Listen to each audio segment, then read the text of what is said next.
Prigojin șuntat anunță că părăsește Bahmutul. Ziua 436 a războiului din Ucraina.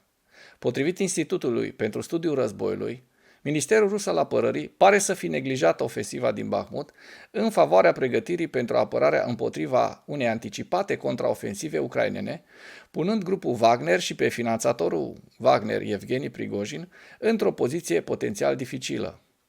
Prigojin a lansat o serie de videoclipuri pe 4 și 5 mai, în care anunță că Wagner se va retrage din Bahmut pe 10 mai dacă Wagner nu primește provizii necesare și a lansat atacuri deosebit de emoționale și acerbe împotriva șefului statului major al Armatei Generale a Rusiei, generalul Valeri Gerasimov, ministrul rus al apărării Sergei Shoigu și instituția rusă a Ministerului Apărării în general. Disperarea palpabilă a lui Prigojin în videoclipuri, dintre care unul arată cadavrele luptătorilor Wagner, decedați recent, marchează o inflexiune retorică semnificativă în pledoariile sale continue pentru sprijinirea sporită a Ministerului Rus pentru Wagner în Bahmut. Mânia sa vizibilă și viscerală sugerează că Ministerul Apărării din Rusia l-a șuntat la Bahmut și și-a mutat atenția operațională în altă parte a teatrului în moduri care ar putea compromite serios capacitatea grupării Wagner de a opera eficient. Totuși, Wagner nu a încetat eforturile de a captura complet Bahmut, în ciuda accesului redus la muniție și a altor provizii necesare, iar Prigojin nu și-a arătat dorința de a trece la defensivă în interiorul orașului. Persistența continuă a grupării Wagner în Bahmut este incongruentă cu încetinirea generală a ritmului operațiunilor ofensivelor rusești în altă parte din Ucraina, deoarece forțele ruse convenționale par să-și schimbe atenția pentru a se pregăti pentru a întâmpina mult așteptata contraofensivă ucraineană. În afară de atacurile foarte limitate și localizate în zona Kremina și lângă orașul Donetsk, forțele ruse au încetat în mare parte operațiunile ofensive pe tot teatrul, ceea ce înseamnă probabil o tranziție la defensivă. Ar fi o decizie bună din punct de vedere operațional ca Ministerul Apărării Rusiei să înceapă să rețină și să stocheze muniție și provizii pentru a se pregăti pentru orice acțiuni contraofensive ucrainene, iar declarațiile disperate ale lui Prigojin indică faptul că Ministerul Apărării Rusiei probabil că va face acest lucru. Institutul pentru Studiul Războiului a raportat recent că Prigojin a început să facă apel la Ministerul Apărării Rus pentru a-i furniza din nou muniția necesară, după o scurtă perioadă în care s-a părut că relațiile lui Prigojin și conducerea militară rusă s-au îmbunătățit.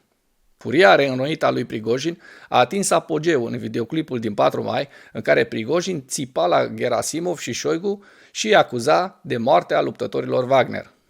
Pierderile suferite de Wagner în Bahmut, alături de probabila deprioritizare a efortului către Bahmut al Ministerului Apărării Rusiei, îl poate lăsa pe Prigojin și Wagner într-o poziție deosebit de proastă. Nu este clar dacă Prigojin intenționează de fapt să se retragă din Bahmut pe 10 mai sau dacă a făcut anunțul într-o ultimă încercare de a-și asigura sprijinul Ministerului Rus al Apărării. Dacă Wagner se retrage, atunci probabil că va avea nevoie de echipamente rusești ale Ministerului de Dezvoltare pentru a proteja și facilita retragerea. Armata rusă nu are rezervele necesare pentru a ocupa pozițiile pe care Wagner le-ar putea abandona în Bahmut. Pierderile masive suferite de Wagner la Bahmut, de dragul câștigurilor tactice, precum și schimbarea generală a armatei ruse către o poziție mai precaută, pregătindu-se pentru operațiuni defensive, par să ofere forțelor ucrainene oportunități de contraatacuri fructuoase în diferitele zone ale țării. Forțele ucrainene par să profite de unele dintre aceste oportunități. Fostul ministru adjunct al apărării pentru logistică, recent demis, generalul colonel Mihail Mizintsev, este probabil adjunct al comandamentului grupului Wagner, probabil ca parte a campaniei Wagner de a păstra accesul la provizii militare rusești. Un blogger militar rus, afiliat lui Wagner, a publicat filmări pe 4 și 5 mai, pretinzând că îl arată pe Mizintsev acționând ca comandant adjunct al grupării Wagner și discutând probleme logistice și tactice cu luptătorii Wagner în zona Bahmut. Prigojin i-a oferit public poziția de comandă lui Mizintsev după demiterea sa pe 27 aprilie, susținând pe 5 mai că Mizintsev, în calitatea sa de șef al logisticii, a furnizat lui Wagner muniție de calitate scăzută.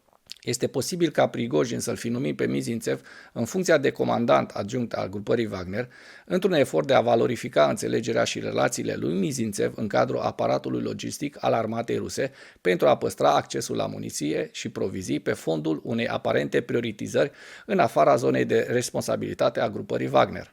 Pe front, bloggerii au observat că forțele ucrainene au condus contraatacuri pentru a restrânge pozițiile rusești pe linia Bogdanivka-Ivanivske, lângă Bakhmut. Forțele ruse nu au efectuat niciun atac la sol confirmat sau revendicat în vestul regiunii Donetsk pe 5 mai. În ceea ce urmează, vă prezint un slide cu hărțile oferite de Institutul pentru Studiul Războiului, cu schimbările de pe fronturile din Ucraina pe 4 mai.